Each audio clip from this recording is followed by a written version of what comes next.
Fall 2012, music into winter. There was a lot of great music that came out during fall of 2012, most notably Tame Impala's Lonerism, Grizzly Bear's Shields, and Black Moth Super Rainbow's Cobra Juicy.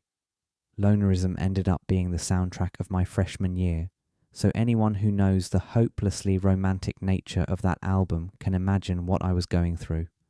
Regardless of the baggage, Lonerism remains one of my favourite albums of all time. I invited a girl from my dorm named Becky to come to my room to listen to the song Mind Mischief. I had been frustrated with her for some time, and in my green power haze had decided I wanted her to feel the pain I felt of listening to the song while reading the lyrics. Some of those lyrics were, "I just don't know how to feel right. Beautiful girl is wasting my life. I'm playing the part of somebody else."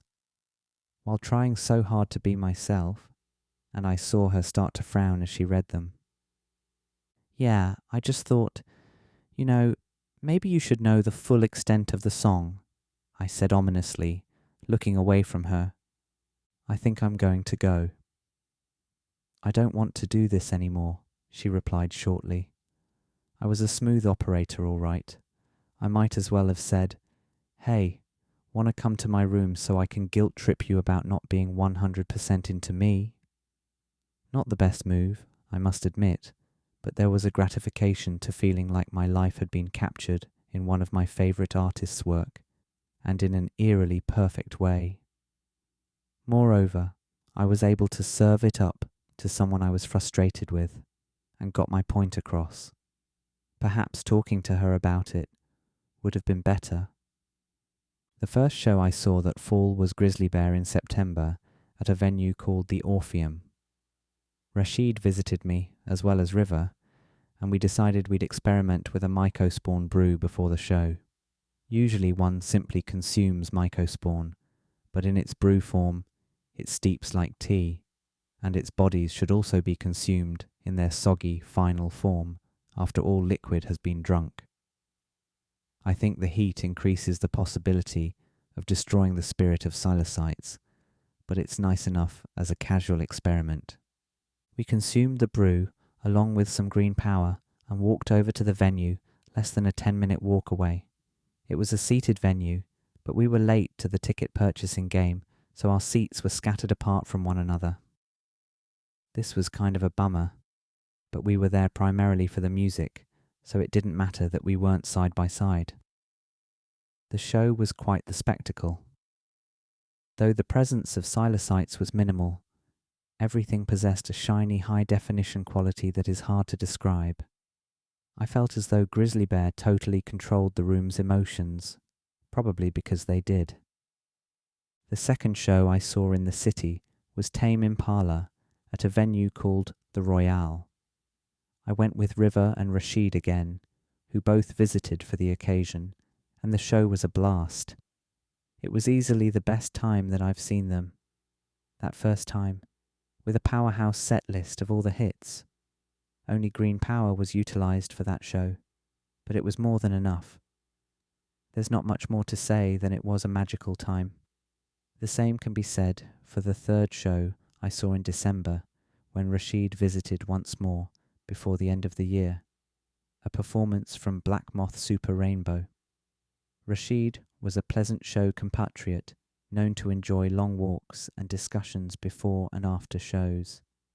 Again, it was an amazing time with the perfect amount of green power in tow, and I will endlessly recommend anyone with any sort of interest in far-out realms to give Black Moth Super Rainbow a try.